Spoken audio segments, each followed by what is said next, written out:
Bonjour, et je partage avec vous aujourd'hui une petite solution qui est très utilisée dans le développement de logiciels. Aujourd'hui, on connaît très bien les services web, mais il y a beaucoup de personnes qui n'ont pas beaucoup entendu de ce qu'on appelle les message queues, ou bien les message brokers. En français, on parle de courtiers de messages. Alors, c'est des outils qui sont quand même très utiles, et qui sont très efficaces dans ce qu'ils font, et ils permettent quand même de résoudre certains problèmes. Dans cette petite capsule vidéo, j'aimerais partager avec vous une petite solution qui a permis quand même de répondre à quelques problèmes qui peuvent surgir durant l'opérationnalité, si vous voulez, productivité du système. Alors, pour prévenir des pannes principalement, on utilise ces message queues dans une architecture orientée service. Alors, c'est quoi d'abord une architecture orientée service? J'ai quand même passé à la description de ce qu'on appelle l'exemple.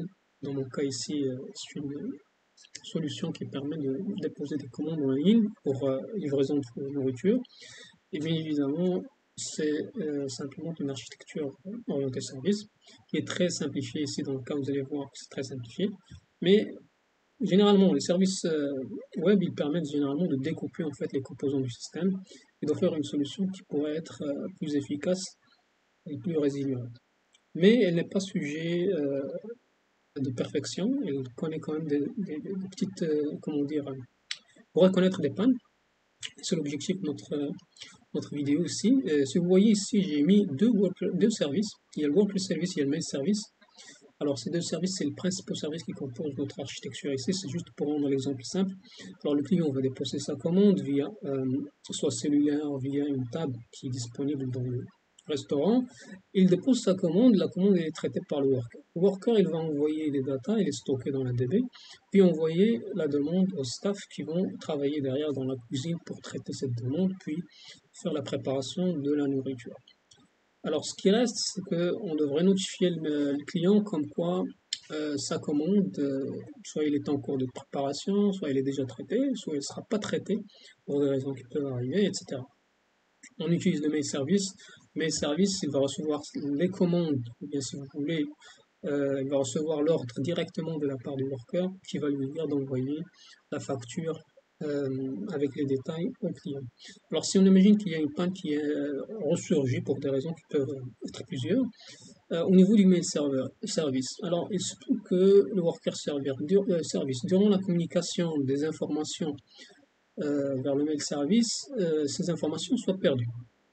Et ça arrive, ça peut arriver. Et ce genre de situation, ils sont très critiques et ils vont impacter beaucoup la satisfaction client. C'est pour ça qu'on vient pour répondre à ce besoin en mettant en place ce qu'on appelle les message queues. C'est en fait, en quelque sorte, vous pouvez les imaginer, c'est comme un pipe qui va stocker des messages. Ils sont là, mais ils ne sont pas là pour rester pour longtemps, ils sont là pour rester temporairement.